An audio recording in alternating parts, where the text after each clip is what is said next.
Že uvidíme, jestli ano, nám skutečně ukáže, že ano, umí střílet, ano. A nebo jestli Keltové budou ti, kteří zastřílejí rychleji, úspěšněji a přesněji. Zatím se ani Švédsku, ani ano moc nedaří na střelnici. 2 terče, 3 terče, 4 terče. A 4 terče byly střelení, že v časovém limitu. Pak tam ještě nějaké střely dodal to na sudích. Týmu ano se úplně nedaří. Tým ano 1 střelený terč.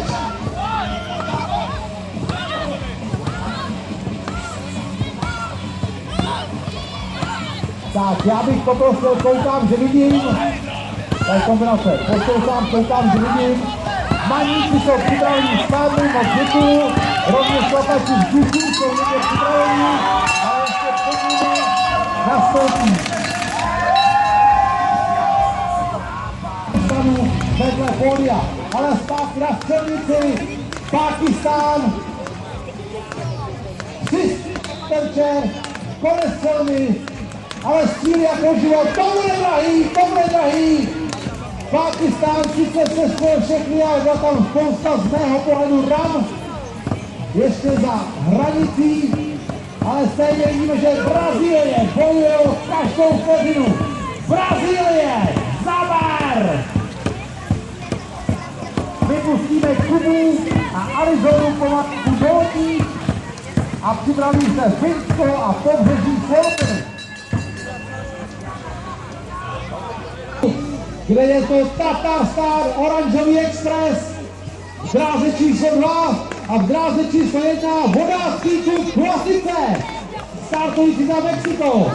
Takže zatím je to na stanici 1-1, 2-1 pro Mexiko, 4-2 pro Mexiko. Tak a bylo rozstřeleno, Mexiko pokračuje svoje journey, 4 střelené terče a Tatar Star zaber! Nebo si to sáma Putin vyřídí, tak zaber!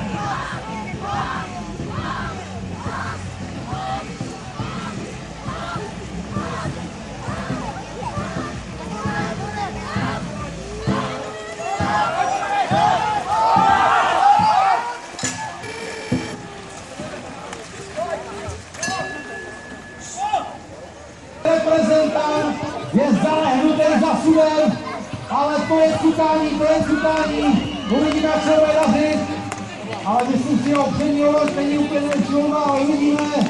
Kuba 1 trefený terč, 2 terče, 3 terče pro škrtnuto.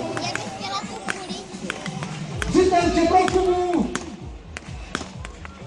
A bylo stříleno, Kuba 3 terče, Maníci 2 terče, bylo stříleno. Kuba a Arizona vrčí do cíle.